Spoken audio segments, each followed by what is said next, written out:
అక్కడ night halt ఉండి ఉదయాన్నే శ్రీ శ్రీ శ్రీ వెంకటేశ్వర స్వామిని దర్శించుకోవాలనేటువంటి ఒక ప్రోగ్రాంలో ఈరోజు బయలుదేరుతున్న సందర్భంలో పురస్కరించుకొని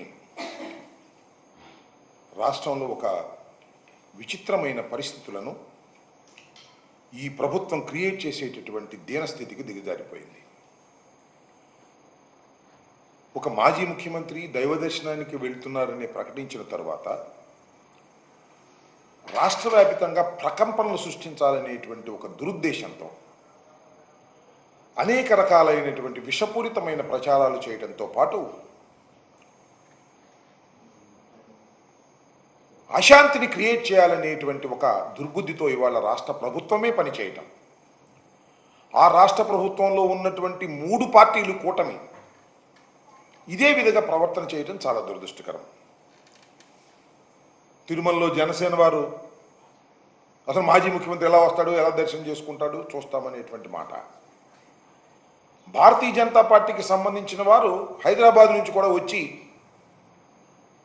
ఇక్కడే కూర్చొని జగన్మోహన్ రెడ్డి గారిని మేము అడ్డుకుంటాం, కొండ మీదకి ఎలా వెళ్తాడు అనేటువంటి మాట.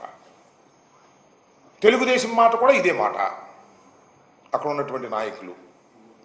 ఇక చూస్తే పోలీసు వారు ఏంటంటే,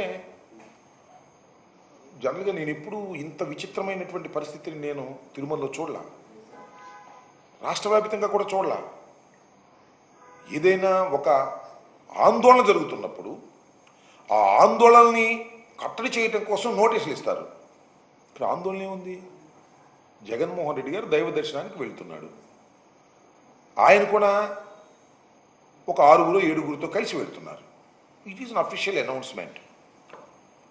మీరందరూ రావడానికి వీల్లేదని ఎక్కడో రాయలసీమలో ఉన్న వారికి నోటీసులు ఇచ్చే కార్యక్రమం చేస్తున్నారు. మా ఎంపీ జనరల్గా ఉంటారు, తిరుమల ఎంపీ గురుమూర్తి గారు వైఎస్ఆర్ కాంగ్రెస్ పార్టీ నుంచి గెలుపొందినటువంటి వ్యక్తి. ఆయన జగన్మోహన్ రెడ్డి గారు వచ్చినప్పుడు పార్టీ అధ్యక్షులు కాబట్టి ఆయన కూడా అకంపెనీ అవ్వచ్చు. ఆయనకు నోటీస్ ఇచ్చారు, నువ్వు రావడానికి వీల్లేదు, జగన్మోహన్ రెడ్డి గారు వస్తున్న సందర్భంలో మీరెవరు కూడా కనబడడానికి వీల్లేదు అనేటువంటి మాట ఆయన చెప్తారు. దీనిలో చిత్రం ఏంటంటే, ఈ నోటీస్ చదువుతాను, పోలీస్ నోటీస్. 27/9/24 తేదీన మాజీ ముఖ్యమంత్రి వర్యులు వైఎస్ జగన్మోహన్ రెడ్డి గారు తిరుమల తిరుపతి సందర్శన ఉన్నందున సదరు కార్యక్రమానికి అనుమతి లేదని మీ ఆధ్వర్యంలో కార్యకర్తలతో మరియు మీ సొంత వాహనాలతో బయలుదేరి తిరుపతికి చేరుకుని వారు నిర్వహించే కార్యక్రమంలో పాల్గొంటారని సమాచారం. ఇది మాకు సంబంధించినటువంటి ఒక లెటర్కి ఇచ్చినటువంటిది. ఏంటి? మాజీ ముఖ్యమంత్రి వర్యులు వైఎస్ జగన్మోహన్ రెడ్డి గారు తిరుమల తిరుపతి సందర్శన ఉన్నందున సదరు కార్యక్రమానికి అనుమతి లేదంట. ఇది ఎక్కడ కూడా నాకు అర్థం కాలేదు. శ్రీ శ్రీ శ్రీ శ్రీ శ్రీ వెంకటేశ్వర స్వామిని మాజీ ముఖ్యమంత్రి గారు సందర్శించడానికి ఎవరి అనుమతి కావాలి? పోలీసు వారి అనుమతి కావాలా? నేను తిరుపతి వెళ్ళాలనుకున్నాను, ఎవరి అనుమతి కావాలి? నా మనసు అనుమతి కావాలి, భగవంతుడు అనుమతి కావాలి. అనుమతి లేనందున జగన్మోహన్ రెడ్డి గారు అనుమతి లేనందున మేము దాన్ని మీరెవరు రావడానికి వీల్లేదు అనేటువంటి మాట. పోలీసు వారి అనుమతి, శ్రీ వెంకటేశ్వర స్వామిని సందర్శించుకోవడానికి పోలీసు వారి అనుమతి అవసరమా? ఎప్పుడైనా ఉందా చరిత్రలో? చాలా దుర్మార్గమైనటువంటి మాటలు మాట్లాడుతున్నారని మనం చేస్తున్నాం. మొన్నటిదాకానేమో లడ్డూ తయారీ నెయ్యిలో జంతువులు కొవ్వు కలిసిందని ప్రచారం. నిరూపించండి అంటే సిట్ వేస్తాం, స్టాండ్ వేస్తామని ఎవరిని వేశారు, వాళ్ళకి కావాల్సిన వాళ్ళని. ఆల్రెడీ రిపోర్ట్ అంతా తయారు చేసుకుంటారు లోకేష్, కింద సంతకం పెట్టమే కార్యక్రమం. ఇవాళ జగన్మోహన్ రెడ్డి గారు దైవ దర్శనానికి వెళుతున్నాను అంటే డిక్లరేషన్ ఇస్తారా? ఎవరా డిక్లరేషన్ ఇవ్వకపోతే వెళ్ళనీయం. ముఖ్యమంత్రి గారు మాట్లాడుతున్నాడు, రాష్ట్ర ముఖ్యమంత్రి డిక్లరేషన్ ఇవ్వాలని. పురంధరేశ్వర్ గారు మాట్లాడుతున్నారు, డిక్లరేషన్ ఇవ్వాలని. ఏందబ్బా ఈ తొండి ఏంటి? నాకు అర్థం కాల. జగన్మోహన్ రెడ్డి గారు ఇవాళ వెళ్తున్నాడా? ఎన్నిసార్లు వెళ్ళాడు? రాజశేఖర రెడ్డి గారు ఎన్నిసార్లు వెళ్ళారు?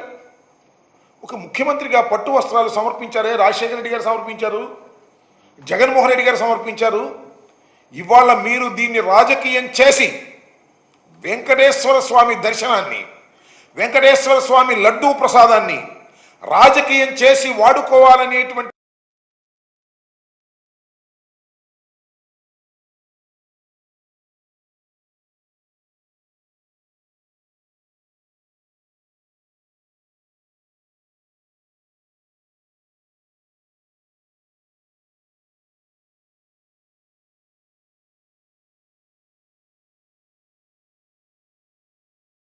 ఆ రోజు రాని వివాదం వాళ్ళు ఎందుకు వస్తుంది?